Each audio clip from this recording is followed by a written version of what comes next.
sesión está organizada en presentar los conceptos básicos del enfoque de derechos humanos y los conceptos básicos de la incorporación de la perspectiva de género y la interseccionalidad en nuestros proyectos. Vale, la idea es que al final de esta sesión podáis identificar bien la problemática que enfrentáis. La intervención quiere dar respuesta a una problemática, identificando la vulneración de derechos que se quiere abordar, es decir, qué derechos son vulnerados y cómo actuaremos desde un enfoque de derechos para dar respuesta a esta situación. También al final de esta sesión tendréis los conceptos básicos para en nuestra intervención poder identificar los titulares de derechos, los titulares de obligaciones y los titulares de responsabilidades implicados en el proyecto. Esto lo veremos después. Y también deberíais tener pues, los 4 conceptos básicos, porque también es una sesión corta, o sea que lo que se puede hacer en 2 horas, pero sí que tendréis sobre todo unos cuantos como puntos donde ir a mirar para identificar bien, pues poder hacer bien un análisis de género e incorporarlo, igual que un análisis interseccional. ¿Vale? Esta es la idea, que al final de la sesión podáis abordar estos aspectos. Vale, empezamos con el enfoque de derechos humanos. El elemento clave del enfoque de derechos humanos pues, son los derechos humanos. Aunque igual puede parecer un poco básico, sí que he querido poner aquí la definición de los derechos humanos. Son derechos que tenemos básicamente por existir como seres humanos. No están garantizados por ningún Estado. Son inherentes a todas nosotras, con independencia de la nacionalidad, del género, del origen étnico o nacional, del color, religión, orientación sexual, idioma, cualquier condición. Aquí lo que es relevante es que es inherente a todas las personas, es decir, que los tenemos porque existimos y que no dependen de si estamos en un estado o hemos nacido en un país o hemos nacido en otro. Son inherentes a las personas. También son iguales, indivisibles e interdependientes. No tiene sentido intentar establecer jerarquías de derechos humanos. Todos son igual de importantes y son indivisibles. Los derechos humanos no pueden ser suspendidos o retirados. Es decir, siempre que hay una vulneración de derechos humanos es porque algo no está funcionando bien. Los derechos humanos tienen que ser protegidos y tienen que ser respetados. Entonces, esto es la lógica que tenemos que asumir cuando nos ponemos a escribir, a identificar las necesidades y a formular nuestras intervenciones. Lo que se trata es de buscar esta garantía de estos derechos, porque justamente son derechos, ¿no? Imponen obligaciones de acción o omisión, particularmente a los Estados y a los agentes del Estado, ¿vale? Es decir, los Estados tienen la obligación de realizar acciones para garantizar el respeto y la protección de los derechos humanos. Es su obligación, ¿vale? También lo veremos un poquito todo por encima, pero también destaca que han sido garantizados por la comunidad internacional. Hay un cuerpo legal muy importante que da garantía a los derechos humanos. Después veremos, no de forma exhaustiva, parte de ellos y están protegidos por la ley. Entonces, es muy importante cuando nos planteemos, cuando identifiquemos las necesidades, cuando vayamos a plantear nuestros proyectos, que vayamos a identificar qué derechos están siendo vulnerados y cómo los queremos trabajar, cómo los queremos abordar, ¿no? Siempre buscar identificar para poner el foco, ¿no? Al final el marco conceptual lo que te dice es un poco dónde pones la mirada, dónde afinas la mirada, entonces es ponerla ahí. También igual es muy básico, pero estamos al principio de la sesión, pero bueno, el artículo 1 de la Declaración Universal de los Derechos Humanos es que todas las personas nacen libres e iguales en dignidad y derechos. Esta es la primera base sobre la que partir. También está garantizado el derecho a la no discriminación por cualquier razón, el derecho a circular libremente y a elegir la residencia en el territorio de un Estado. También es un derecho humano salir de cualquier país, incluso del propio, y regresar al país. estos son, en este caso, el artículo 13. Después también está reconocido el derecho al trabajo, a la libre elección del trabajo, a condiciones equitativas y satisfactorias en el trabajo, a la protección contra el desempleo. Todo esto parece muy básico, pero después tenemos la realidad y tenemos una serie se observan una serie de vulneraciones de derechos que se dan de forma diaria, ¿no? Entonces, otra vez es siempre ir incorporando esta mentalidad de que cuando nosotros construimos el proyecto, lo que estamos haciendo es exigir la garantía de unos derechos que nos son reconocidos por la legislación internacional, ¿vale? Es el marco desde el que vamos a escribir y vamos a pensar nuestra intervención y a formularla también, porque una cosa importante también es que muchas veces pasa con las entidades que se hacen muchas cosas, pero a veces no se consiguen trasladar bien en los formularios. Hay que saber explicar lo que se hace y qué posicionamiento se tiene en los formularios, que son la fuente de información que tienen al final los donantes para poder valorar un proyecto u otro. Entonces, es importante sentar estas bases. Entonces, entramos en la parte del enfoque de derechos humanos. El enfoque de derechos humanos es un marco conceptual para el proceso de desarrollo humano que se basa normativamente en estándares internacionales de derechos humanos y está operacionalmente dirigido a promover y proteger los derechos humanos. Su objetivo es analizar las desigualdades que se encuentran en el corazón de los problemas de desarrollo y corregir las prácticas discriminatorias y las distribuciones injustas de poder que impiden el progreso de desarrollo y que a menudo resultan en grupos de personas que se quedan atrás. ¿Vale? Entonces, bueno, comentaba que las definiciones que he sacado aquí son de Naciones Unidas. Aquí lo que es muy importante resaltar, aparte de que es un marco conceptual, un sitio desde donde leer la realidad y desde donde proponer nuestras intervenciones, sí que es muy relevante aquí ciertos aspectos. Uno es que siempre se dirigen las intervenciones a promover y proteger los derechos humanos, que esto es lo que ya venimos diciendo. Pero sirven para analizar las desigualdades y sirven para corregir las prácticas discriminatorias y las distribuciones injustas de poder. Esto está subrayado porque es muy esencial, ¿no? Es muy esencial descubrir las prácticas discriminatorias. Las prácticas discriminatorias a veces son evidentes y a veces no son tan evidentes. Esto cuando veamos toda la parte de análisis de género interseccional, veremos que, bueno, que a veces las prácticas discriminatorias pueden pasar más desapercibidas, ¿no? Pero sí, al final si hay en una sociedad hay un disfrute diferente de los derechos humanos, es porque hay personas cuyos derechos se están viendo vulnerados, ¿no? Entonces hay una discriminación hacia estas personas cuyos derechos no son respetados. Entonces es muy importante también de cara a identificar la necesidad y a construir nuestro proyecto, en especial en estos apartados de contextualización y de identificación de la necesidad, identificar qué prácticas discriminatorias hay para después poder diseñar una buena estrategia de intervención sobre estas, ¿no? Entonces, es importante poner el foco aquí, igual que también en la distribución injusta de poder. Veremos también que la discriminación funciona porque operan relaciones de poder en la sociedad.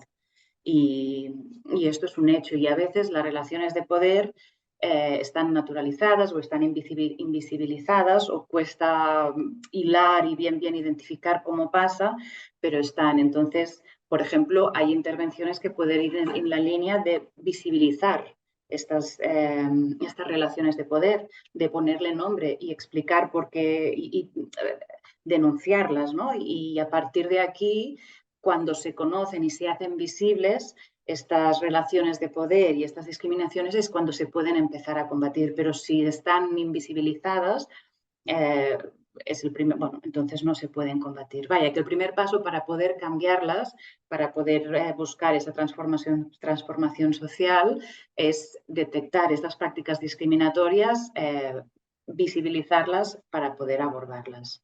Entonces, Bajo este enfoque, el enfoque de derechos humanos, los planes, políticas y procesos de desarrollo están anclados en un sistema de derechos y obligaciones correspondientes establecidas por el derecho internacional, incluidos todos los derechos civiles, culturales, económicos, políticos y sociales y el derecho al desarrollo.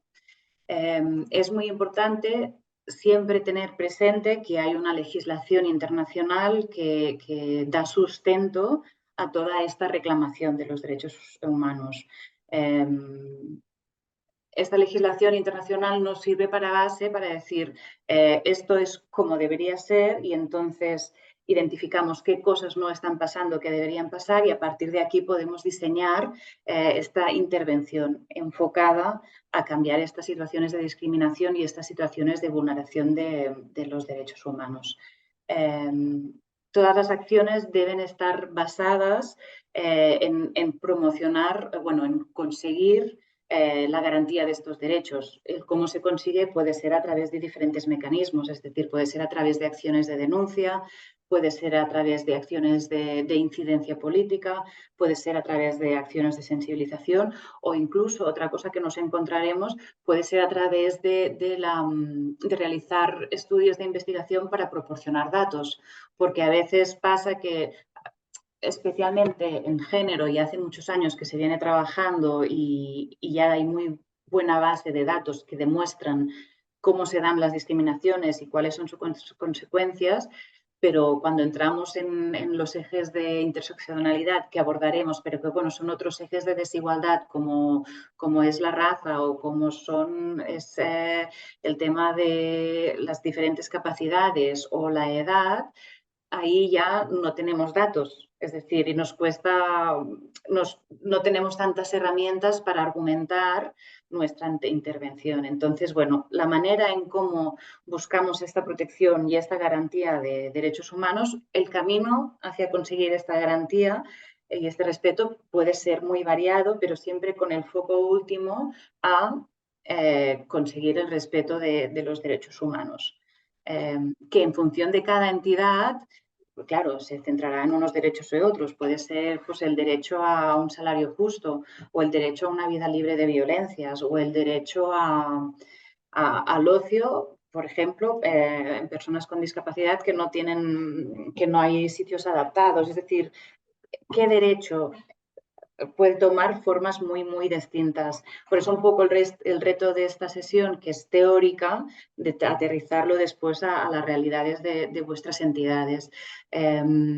Puede ser la protección social o el derecho a una vivienda. Es decir, hay muchos, el derecho en concreto y la estrategia para la consecución de este derecho es lo que tenéis que construir en vuestros proyectos, pero siempre es como el marco teórico en el que moveros es este, y además se tiene que aprovechar toda la legislación internacional que se tiene y que valida las reivindicaciones.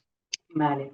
Entonces, también es muy importante, claro, toda la parte del enfoque de derechos humanos y también del enfoque de género viene de las intervenciones de cooperación al desarrollo.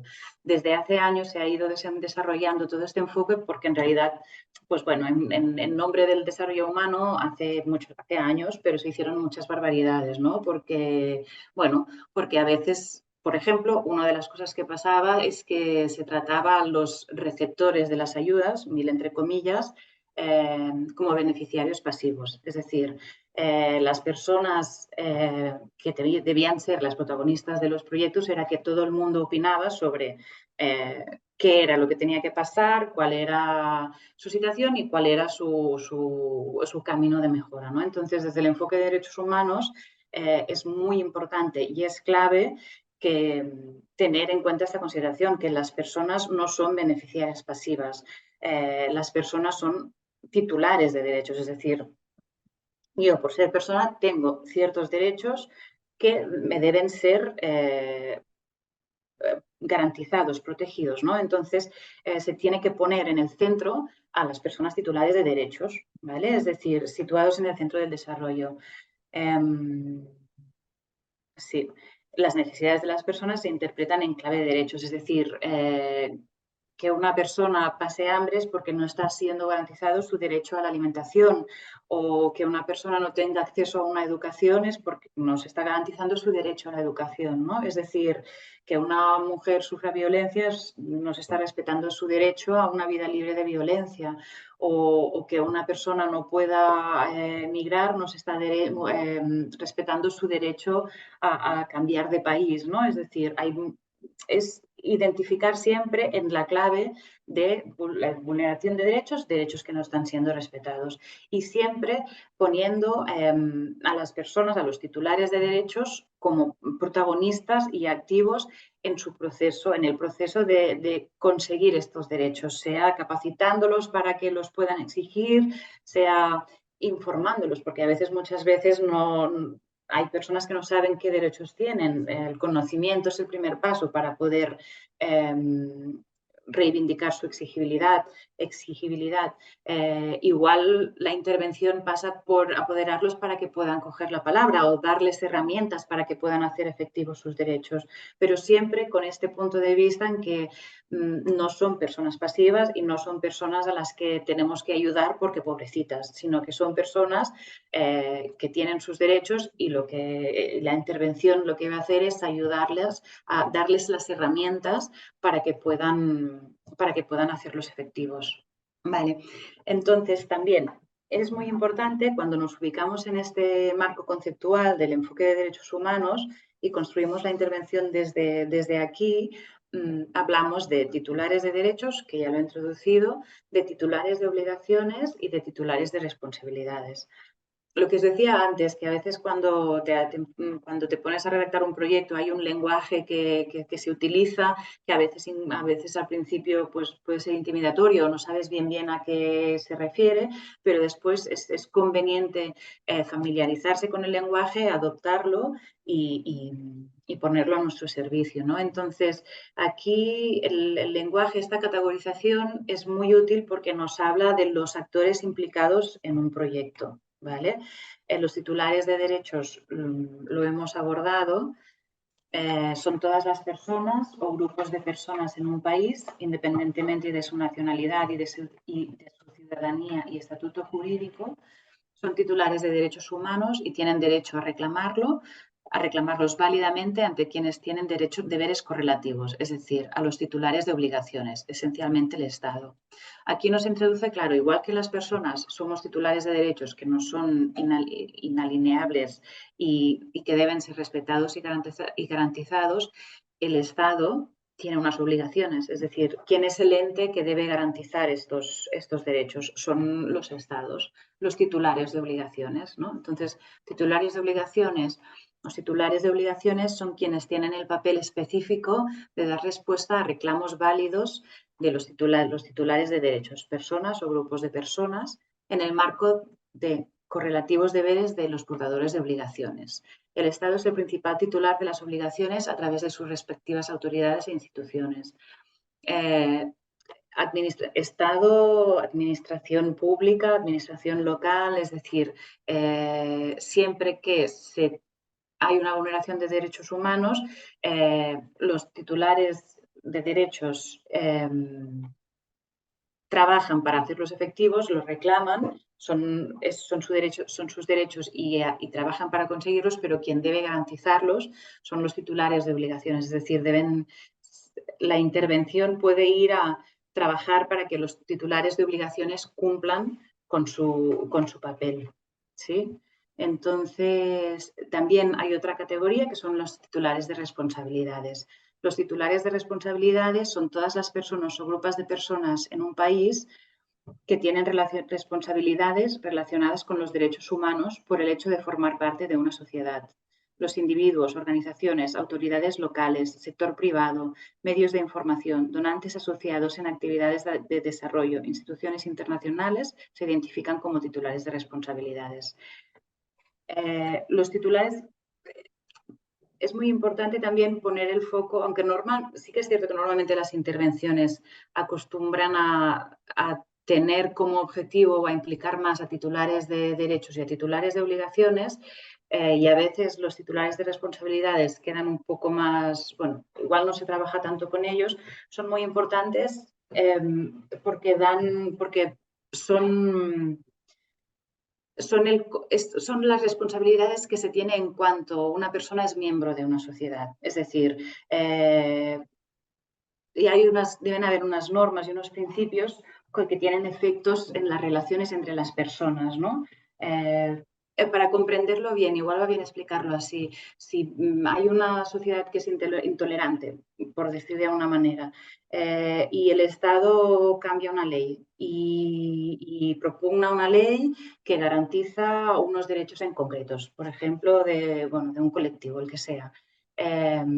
Pero la ciudadanía, esa ciudadanía, es decir, una ley sola no cambia el sentir, las normas aceptadas en una sociedad, ¿no? Entonces, por ejemplo, con el tema del respeto de los derechos de las personas LGTBI, ¿no? En sociedades que igual esto está muy estigmatizado y se discrimina en ese sentido, aunque cambie la legislación, no quiere decir que este derecho pase efectivamente a ser garantizado, solo porque haya un cambio en la legislación y los titulares de obligaciones represente que cumplan con su rol, aunque bueno, tendría que cambiar la legislación y desplegar mecanismos para hacerlos efectivo. Pero aún así, se tiene que incidir también en el resto de la sociedad. Ahí es donde trato de explicar cómo son los titulares de responsabilidades. Entonces, las ONG son titulares de responsabilidades en cuanto inciden en este campo, los medios de comunicación son titulares de responsabilidades en cuanto configuran una opinión pública, por ejemplo, las empresas son titulares de responsabilidades en cuanto su acción tiene consecuencias en la vida diaria de las personas, ¿sí? Entonces, siempre que construimos una intervención y tratamos de identificamos una necesidad y queremos construir una propuesta de acción, de intervención para la transformación social, tenemos que hacer este análisis de ver nuestras actividades, nuestras acciones, cuáles son los actores a los que queremos interpelar, ¿no? Con quién vamos a trabajar. ¿Trabajaremos con los titulares de derechos, con los titulares de obligaciones o con los titulares de responsabilidades? Son los actores que estarán implicados en la acción. Entonces, con quien trabajemos, saber quién es y sus características nos permitirá también dimensionar mejor qué acciones tenemos que hacer. Bueno, esto es un poco la introducción a toda la parte del enfoque de derechos humanos. Entonces, ahora hay dos diapositivas que quieren dar un poco de pistas de cómo lo hacemos cuando vamos a construir nuestra intervención, a identificar la necesidad de construir nuestra intervención. ¿Cómo lo miramos? ¿No? La idea es aterrizarlo un poco. Sobre todo es súper importante huir de esta lógica de actuar con personas que nos imaginamos pasivas, ¿no? De darles ayuda, pero desde un lugar casi diría de beneficencia. O sea, hay que buscar la transformación social. Entonces, las intervenciones sociales que incorporan el enfoque de derechos humanos, trabajan para empoderar, para que los proyectos tengan una consecuencia a largo plazo, sea a través de la capacitación, o sea a través del acompañamiento, o sea a través de hacer efectivas sus derechos en función de cada intervención. Pero sí huir de esta lógica en que se decide todo por las personas beneficiarias, que es uso esta palabra que se usa a veces, ¿no? y que tienen que estar implicados, ¿no? Implicadas. Los titulares de derechos son sujetos activos de sus decisiones y de sus procesos. Tampoco se pueden imponer las intervenciones, es decir, hay que escuchar, hay que crear mecanismos de participación, hay que empoderar, escuchando siempre, no desde una visión en que se ha decidido ya cuáles son las necesidades, ¿no? Hay que implicar incluso en el diagnóstico de las necesidades, ¿no? Siempre para que la intervención los acompañe y los empodere, para que conozcan sus derechos y tengan herramientas para reclamarnos. y no cedan ante su vulneración. Claro, esto es fácil de decir, pero es complicado de hacer. A veces las personas ven sus derechos vulnerados y no tienen las herramientas porque están viviendo una situación de discriminación, ¿no? Entonces, bueno, es identificar todas lo que veníamos diciendo antes, las situaciones de discriminación, las relaciones de poder, porque claro, sobre el papel es muy bonito, pero hay relaciones de poder y un derecho humano, si no te es respetado, pero hay una relación de poder porque te encuentras, por ejemplo, ante, no sé, ante un policía que está vulnerando tu derecho a lo que sea y hay una relación de poder, ¿no? Entonces, bueno, detectarlas y ver cómo se puede intervenir en ellas. Después también ubicarnos siempre en que los titulares de obligaciones, el Estado, debe actuar para dar garantía a los derechos. Es decir, no se está pidiendo algo y a ver si nos dan algo. No, es que es su obligación. Hay un cuerpo legal y toda una legislación internacional que lo avala y los estados deben dar cumplimiento a estos derechos, ¿no? Entonces, pasa muchas veces que no lo hacen y las intervenciones en realidad lo que pueden tener como objetivo pues realizar acciones de incidencia y de denuncia, ¿no? Tienes que cumplir esto, no lo estás cumpliendo, denunciarlo, movilizarlo para conseguir su cambio, ¿no? Y para conseguir el respeto de los derechos humanos, sea vía cambios normativos o sea, vía el despliegue de leyes ya aprobadas, ¿no? Hay muchas leyes que sobre el papel son muy, muy bonitas y muy garantistas, pero si no se despliegan los mecanismos o se incumplen las leyes, no se está garantizando el respeto a los derechos que esta ley aborde. Entonces, la intervención puede ir en este sentido también. Y finalmente también miramos que los titulares de responsabilidades tienen un rol importante en la promoción de la garantía de los derechos. Entonces, las intervenciones también pueden tener como objetivo trabajar con los titulares de responsabilidades, incluso fortaleciéndolos para que puedan realizar, por ejemplo, una mejor incidencia o para que puedan realizar una mejor denuncia o para que puedan sensibilizar a su entorno. Estamos en un periodo con un auge de unos discursos de odio, ¿no? Entonces, trabajar con los titulares de responsabilidades, que los actores en la sociedad se posicionen a favor del respeto de los derechos es clave, ¿no? Entonces, bueno, ¿cómo miramos? Vale, ¿esto cómo lo llevo a mi proyecto, a mi intervención? ¿No? Pues miro cuáles son las vulneraciones, cómo quiero abordarlas y con qué actores voy a trabajar, ¿no? Y a partir de ahí construir. En este sentido de lo que veníamos diciendo, identificaremos bien la situación de vulneración de derechos que queremos abordar. Eso también, identificarla bien, igual ya lo trabajaréis más en la próxima sesión, pero también lo que nos da es estructura a la hora de organizar nuestras intervenciones. A veces cuando se empieza se quieren hacer muchas cosas, pero se tiene poco reflexionado qué se quiere abordar.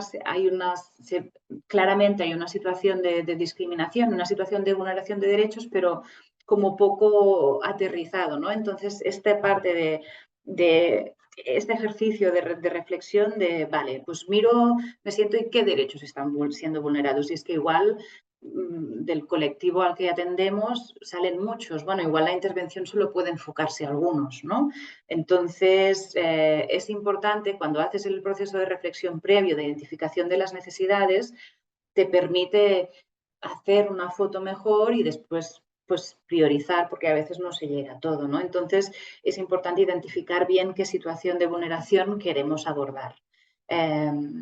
También analizaremos el marco legal internacional y nacional y el despliegue del mismo. Lo que os decía, a veces hay leyes nacionales que están muy bien y que fue una gran noticia cuando se aprobaron y que después no se han desplegado pues porque no se le han dado medios o porque porque, por ejemplo, con la ley de promoción de la igualdad y de los planes de igualdad se hace una super ley, pero después resulta que las empresas no están cumpliendo con la ley y no hay ningún proceso sancionador. Pues esta ley se está quedando en papel mojado, ¿no? Entonces, también hay que analizar esta parte del despliegue de estas leyes, porque esto nos puede dar pistas, por ejemplo, sobre dónde queremos incidir. Es decir, si nuestro proyecto va a ser encaminado a apretar al titular de obligaciones, al Estado, para el respeto de esta ley, pues el despliegue, los datos sobre el despliegue de esta ley nos pueden ser útiles para construir nuestra intervención, ¿vale? En la medida de lo posible, también es importante documentar con datos las situaciones de vulneración que se abordan.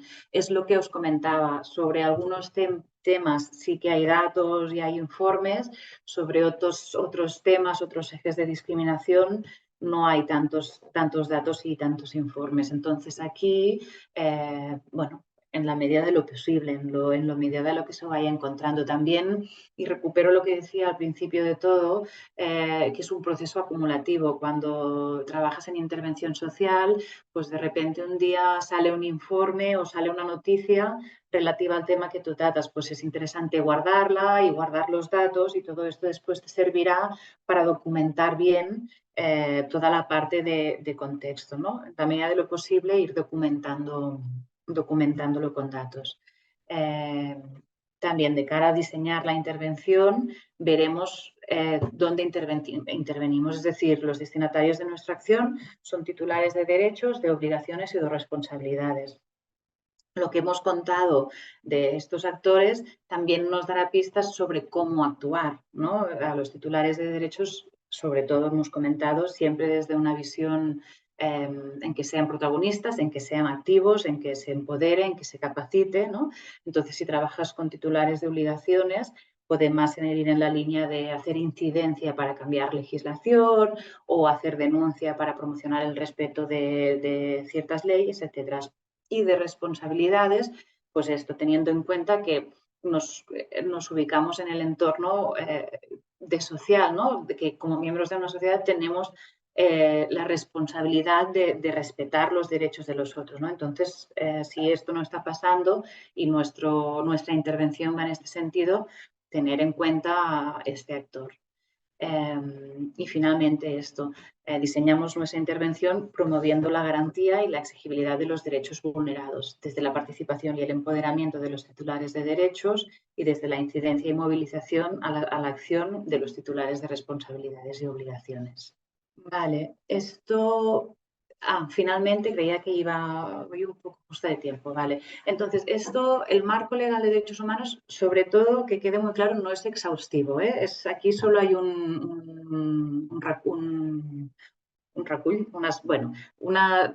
las leyes, el marco legal internacional.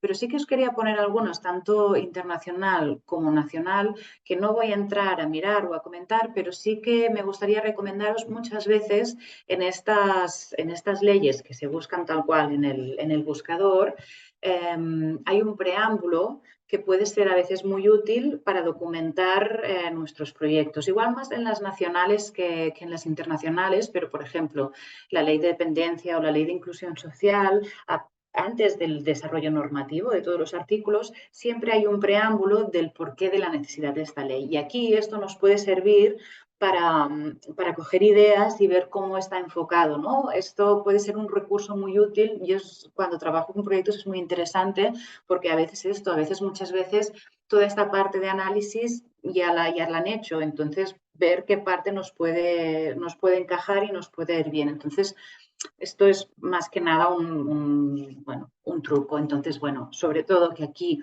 no es exhaustivo este marco legal de derechos humanos, pero bueno, se cuenta con la Declaración Universal de Derechos Humanos, con el Pacto Internacional de Derechos Civiles y Políticos, con el Pacto Internacional de Derechos Económicos, Sociales y Culturales, la Convención para la Eliminación de todas las formas de discriminación contra la mujer. Algunas de ellas son muy fundacionales, es decir, esta convención dio parte, bueno, se desarrolló mucho y a partir de ahí se cambiaron la legislación en todo el tema de género.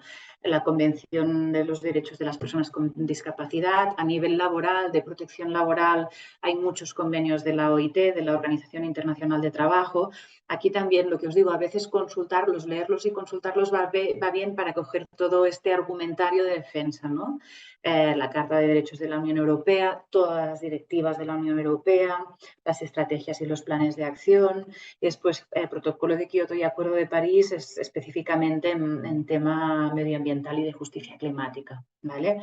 Esto es marco legal, que no entraremos a comentar más. También el nacional, pues ley de dependencia, de inclusión social y protección social, estatuto de trabajadores, de salud pública, la ley de servicios sociales. En fin, todos estos, el Real Decreto 1622, que justamente este nos está cumpliendo, que es el que es del 22, y es el que garantiza el derecho al paro a las personas, a las mujeres trabajadoras en el hogar, que hasta el 22 no tenían derecho a paro. Lo que hablábamos de que había una vulneración muy grande de derechos, pues se hizo mucha incidencia para que se cambiara la ley. Ahora hay la ley, lo que no hay es el despliegue de esta ley. Entonces, bueno, en fin, y ya está.